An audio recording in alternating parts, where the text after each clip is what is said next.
Oke, saya kembali ke Mas Toto. Apakah bisa juga dimaknai ketika upaya Pak Prabowo ini mencoba merangkul banyak pihak begitu ya, untuk sebelum nanti dilantik tanggal 20 Oktober ini bisa dimaknai juga sebagai upaya untuk memperkuat dalam tanda kutip komposisi di parlemen, Mas Toto? Iya, saya agak berbeda ya memaknai apa yang disebut dengan persatuan, rekonsiliasi, soliditas, istilah-istilah senior saya tadi. Dalam demokrasi itu yang dibutuhkan untuk seorang presiden terpilih atau katakanlah partai pemenang terpilih kalau dalam parlementer itu cukup disebut dengan absolute majority. Definisi absolute majority itu cukup 50% plus satu, bukan menyusun kekuatan sebesar-besarnya apalagi berpotensi menjadi tanpa oposisi. Yang harus kita bedakan adalah betul bahwa landasan utama untuk membangun, apalagi dalam tantangan yang berat situasi geopolitik seperti sekarang, adalah soliditas dari semua elemen di dalam negeri. Saya sepakat. Tapi kan bukan dalam arti semuanya harus masuk ke dalam barisan koalisi penguasa. Karena demokrasi maknanya adalah check and balances. Check and balances hanya mungkin terjadi kalau yang menang berkuasa, yang kalah kemudian menjalankan fungsi sebagai pengawas. Jadi itu yang menurut saya harus dimaknai secara lebih berhati-hati ya. Bukan berarti bahwa ketika koalisinya makin besar, berarti soliditasnya menjadi semakin baik. Soliditas tanpa pengawasan itu juga bukan hal yang baik dalam demokrasi.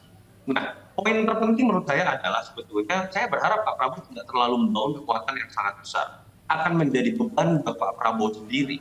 Simpel saja, misalnya dengan batasan 34 menteri tidak mudah membagi jatah bagi koalisi, bagi partai-partai, belum lagi persepsi publik yang seringkali masih mengatakan jatah teknokrat harusnya tidak kalah dengan jatah dari teman-teman parpol. Itu akan menjadi beban tersendiri misalnya buat Pak Prabowo.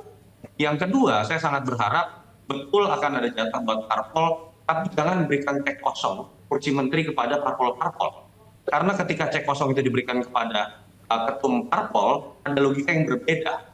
Yang namanya presiden itu akan mencari sosok terbaik sebagai menterinya. Sementara ketum parpol itu sering berbicara dengan logika yang lain.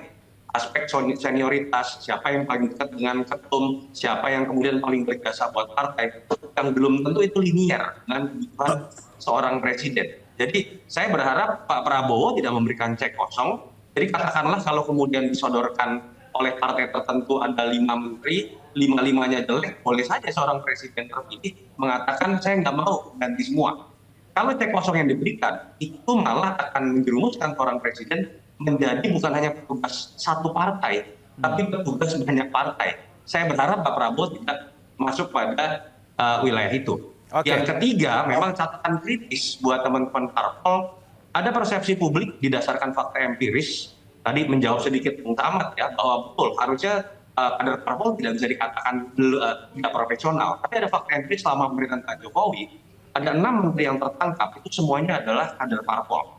Jadi saya harusnya parpol-parpol ini menyadari ada beban di situ, ada tantangan di situ, yang kemudian harusnya bisa menjadi sebuah indikator bahwa ketika presiden dan ketum parpol negosiasi, betul-betul faktor kapabilitas tadi yang akan diutamakan.